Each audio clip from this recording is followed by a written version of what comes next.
I didn't really want to do a book. I got asked when I come off X Factor, which was 4 years ago, to do a book, and I was like, that's embarrassing, it's muggy, I don't want to do it.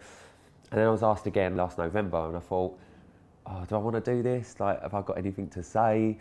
And then I thought, do you know what? Give me a week. If I'm going to do a book, I want to write it myself for a start. I don't want someone else to write it for me. So I went away that week, and the first 4 chapters were done, and I thought, oh, go on then, I'll have a go.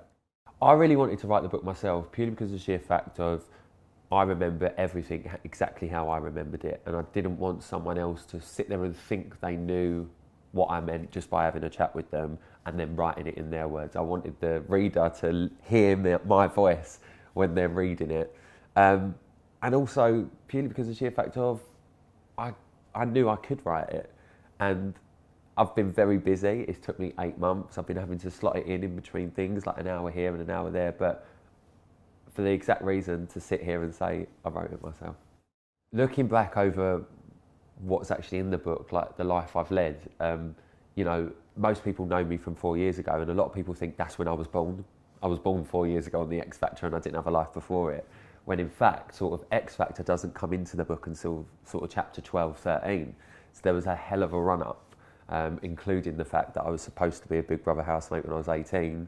And looking at that journey throughout the book, that sort of it's drip fed through my life since I was 12, which is really, really crazy. So yeah, looking back, it has been a bit like, wow. And looking back over the last 4 years, especially up until when I got married, it's the first time I've actually looked back and seen what I've done. And that could have been another book in itself. So included in the book is obviously from birth to sort of when I went on X Factor, sort of all the near misses, the run-ins that I've had with shows, with X Factor, with Big Brother, with other reality shows that I did before X Factor, my upbringing, my school, my friends, my exes, my being in the boy band, you know, Ibiza, that was a big part of my life. And then you sort of hit X Factor, and then it's everything that everyone knows up until now, but they don't actually know what happened. They only saw a Saturday and Sunday on X Factor. They never saw the Monday to Friday. And the same with Big Brother, and the same with obviously meeting my husband. And yeah, there's a lot to the story that I don't think anyone would know.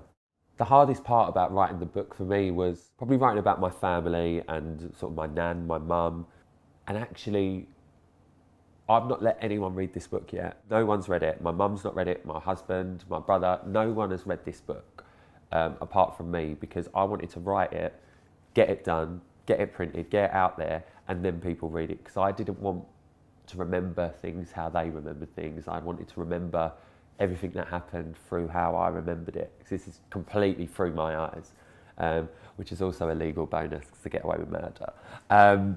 So yeah, everything is in my complete opinion. So I will tell you my story, how I remember it, maybe not as you remember it. I think there's a lot of surprises in that book. I've been very honest, probably the most honest I've been since I've been in the public eye.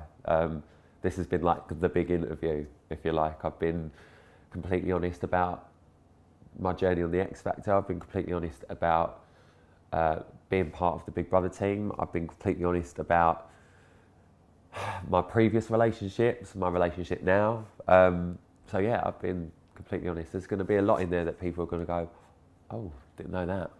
The most thing I'm proud about when I read this book back is that I'm the same person I was when I was 12 years old to what I am now. And looking at the journey sort of over that 15-year period from, you know, being the little ginger kid that went to school in Essex and, you know, was a bit, you know, this and that, I'm quite proud that being the 27-year-old that I am now, I'm exactly that same kid.